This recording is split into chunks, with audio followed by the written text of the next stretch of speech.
After Elijah was taken up to heaven in a whirlwind, his faithful servant Elisha was left behind, now clothed with his master's spirit and authority. The mantle of Elijah rested upon him, and Elisha became the new prophet of God in Israel. Many had seen the power of God upon him when he parted the Jordan River with Elijah's cloak, proving that the Lord's presence had not departed from Israel. Elisha began his journey from Jericho toward Bethel, walking along a dusty road that wound through the hills. His heart was full of purpose, knowing he was now responsible to carry on the sacred mission of his master to speak the truth of God to a rebellious people. Yet he also knew that not all hearts in Israel would welcome him. As Elisha neared the outskirts of Bethel, a city known for its idolatry and spiritual corruption, a crowd of youths came out from the town. They were not innocent children, but young men influenced by the wickedness of their surroundings.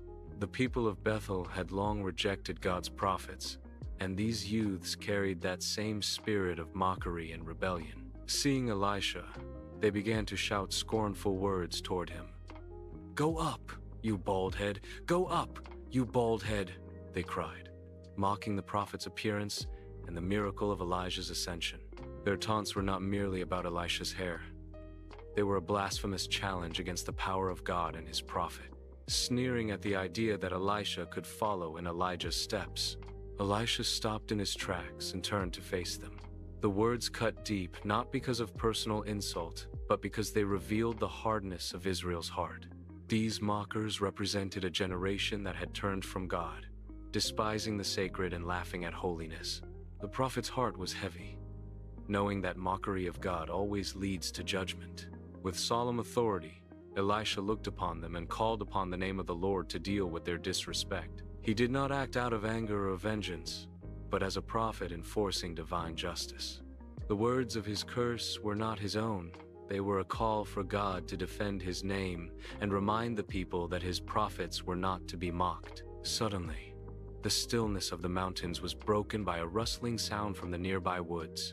Out of the forest came two ferocious she-bears, their roars echoing across the hillside. The animals charged toward the mockers, and in their fury, they mauled 42 of the young men.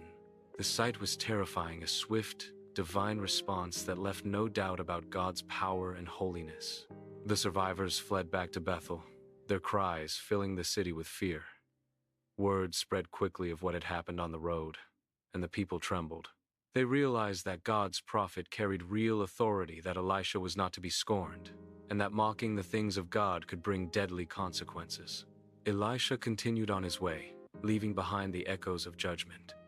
He did not rejoice in what had happened, for he was a man of compassion. Yet he understood that God's holiness demanded reverence. The event served as a warning to Israel. God would not tolerate rebellion, and his word would always be fulfilled. In the days that followed, Elisha went on to perform many miracles, healing waters, multiplying oil, raising the dead, and showing mercy to the humble. The story of the bears, though severe, stood as a reminder that the same God who shows mercy is also righteous and just. Through this event, the people learned that to honor the prophet was to honor God himself.